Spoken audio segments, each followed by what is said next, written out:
आप सभी को नमस्कार। स्वागत है इस ऑनलाइन क्लास में। Class 12th mathematics chapter 1 relation and functions part 8। मतलब ये 8th वीडियो है इस चैप्टर का, जिसमें हम inverse of a function discuss करेंगे। ये डिफिनीशन है किसी भी फंक्शन का इन्वर्स कब एग्जिस्ट करता है।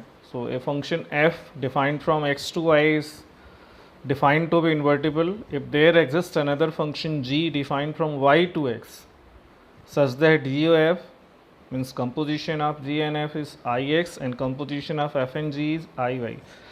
Ix means identity function related to x and iy is identity function of y. The function g is called the inverse of f and is denoted by f inverse.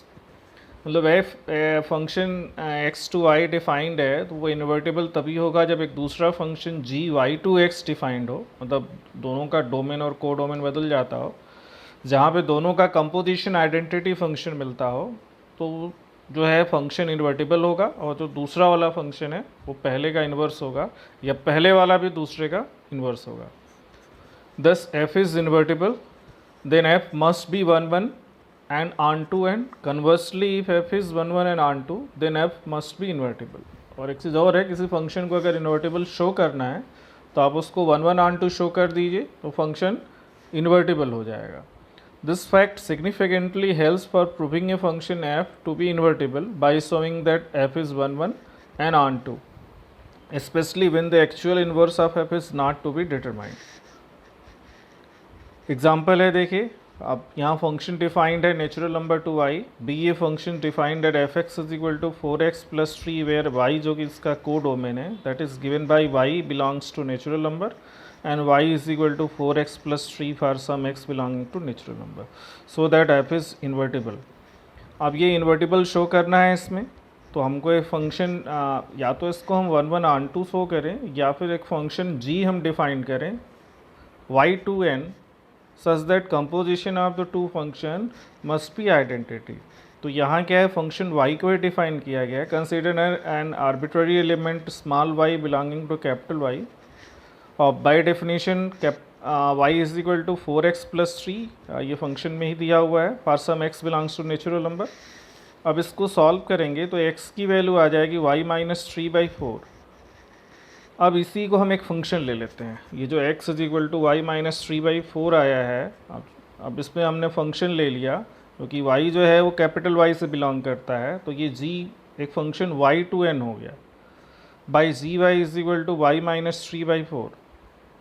अब यहाँ हम composition find करेंगे तो g o f of x that is g of F X d of 4x+3।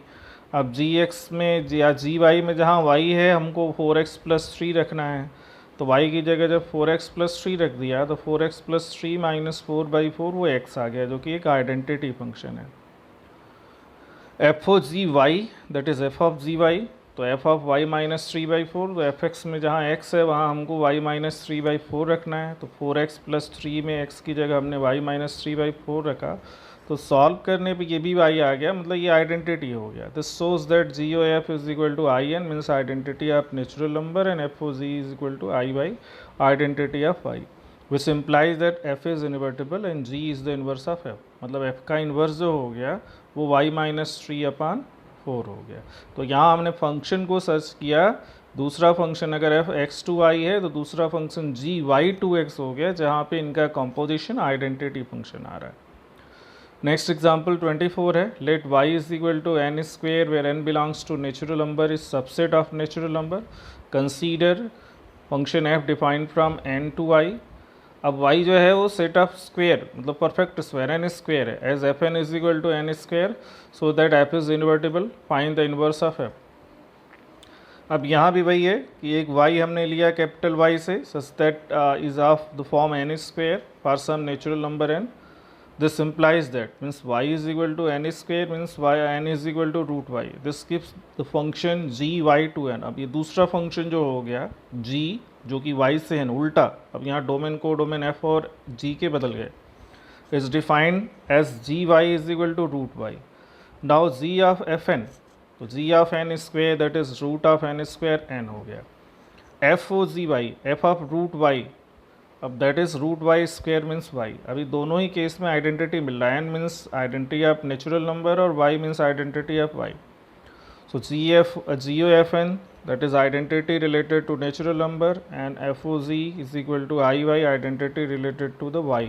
Hence F is invertible and F inverse is equal to G. Simply कहने का मतलब यही है कि कोई फंक्शन है x to y, तो आप एक दूसरा फंक्शन y to x ऐसे सर्च कीजिए जहाँ पे इन दोनों का कंपोजिशन आइडेंटिटी है, दोनों का FOZ और GOF। FOZ का कंपोजिशन जो है वो आपको पहले से मिले और GOF का कंपोजिशन दूसरे से मिले, तो ये समझिए।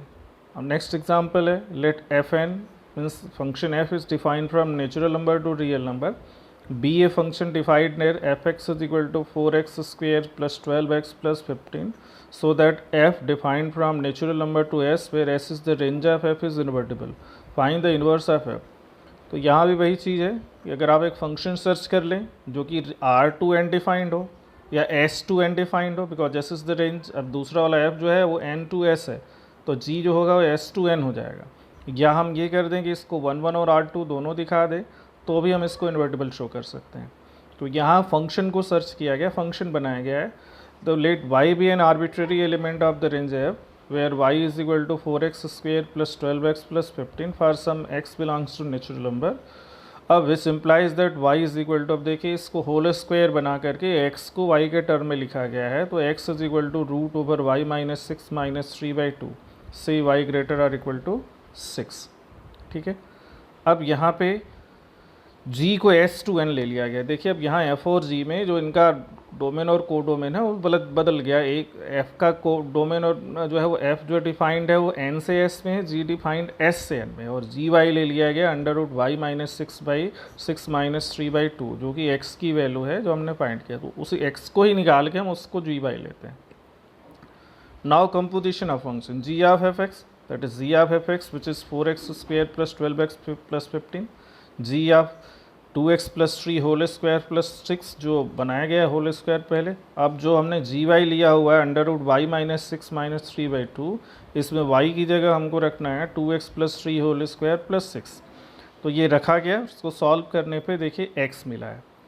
Similarly f o ji y means f of ji y, अब जो जी वाई है वो under root y minus 6 minus 3/2 है, और एफ एक्स क्या है तो वो 2x plus 3 whole square plus 6 है, तो जहाँ x है वहाँ पे हमको under root y minus 6 minus 3/2 रखना है, तो ये रखा गया है इसमें, आप देख सकते हैं। तो इसको भी सॉल्व करने पे ये y आ गया। तो दोनों ही केस में हमने GOF फाइंड किया तो वो IN आ गया, और FOZ फाइंड किया तो IS आ गया। This implies that f is invertible with f inverse is equal to g। जो हमने x फाइंड किया था y के टर्म में उसी को हमने GY लिया था, तो that is the inverse of f। Next है function f is defined from natural number to natural number, g is defined from natural number to natural number, h is defined from natural number to real number, defined as fx is equal to 2x, gy is equal to 3y plus 4 and hz is equal to sin z for all x, y and z in natural number, so that HOGOF is equal to HOGOF। मतलब ये associativity of the composition दिखाया हुआ है। अब HOGOF means HOH G of fx, so HG of fx is 2x, so HG 2x।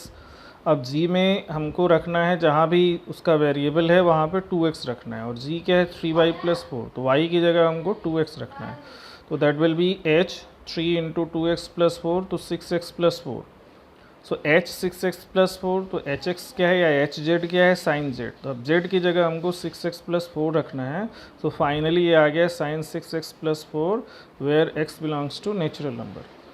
Also HOGOFX, सो अब यहाँ पे HOG को एक साथ लिया हुआ है, तो HOG f of x, so HOG 2x, now h of g 2x, so same h of 3 into 2x plus 4, h 6x plus 4 sin 6x plus 4 for all x belonging to natural number।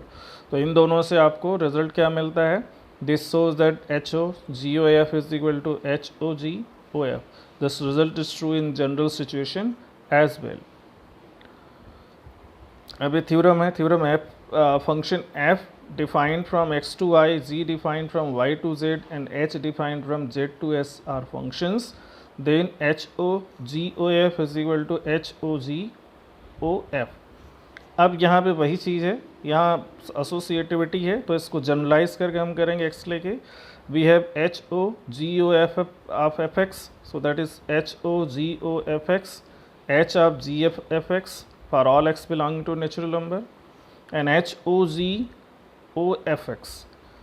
So HOGFX, H of GFX for all x belonging to natural number। अब इनसे मिलता है HO, अब दोनों की value जो है right hand side दोनों में ही सेम आ रहा है, so therefore HOGOF is equal to HOGOF।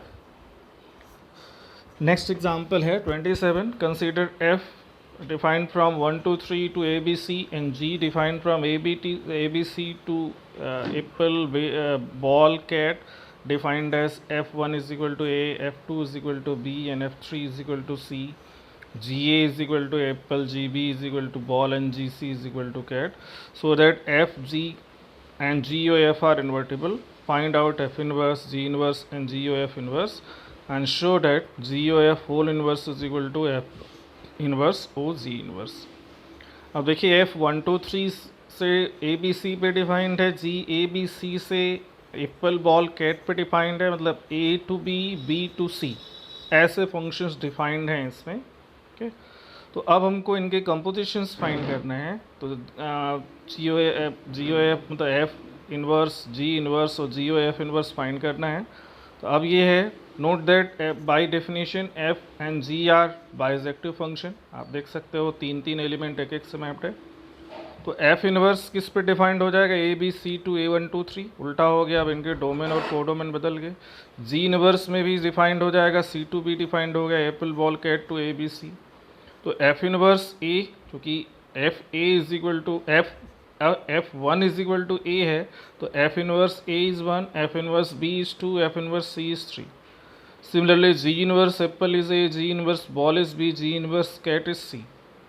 तो it is easy to verify that F inverse OF is equal to identity 1 2 3। अगर इन दोनों का कंपोजिशन आप फिर से फाइंड करो तो आपको आइडेंटिटी मिलेगा। ठीक है, FOF inverse is also identity of ABC, G inverse OG is identity of ABC and GOG inverse is identity of D।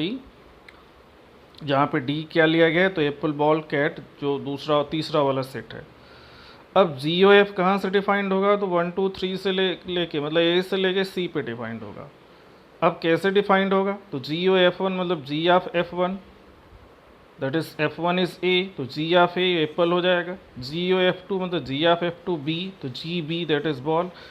G of F3 तो F3 is C, so G of C that is cat. तो इसके जो order पे GOF के बनेंगे 1 Apple, 2 ball, 3 cat होंगे इस तरह से। तो अब यहाँ GOF का इन्वर्स क्या, अब उल्टा डिफाइंड हो जाएगा, apple, ball, cat 2 1 2 3 by GOF inverse. अब GOF इन्वर्स एप्पल 1 हो जाएगा, GOF इन्वर्स बॉल 2 हो जाएगा, GOF इन्वर्स कैट 3 हो जाएगा। और यहाँ भी इन दोनों का composition GOF inverse O GOF, ये कंपोजिशन दोनों का हो गया, दोनों कंपोजिशन ऑफ कंपोजिशन, दो बार ऑलरेडी ये खुद एक कंपोजिशन है, फिर से उनका अब ये I 1 2 3 पहला सेट A हो गया and GOF O GOF inverse means composition that is ID which is apple, ball, cat.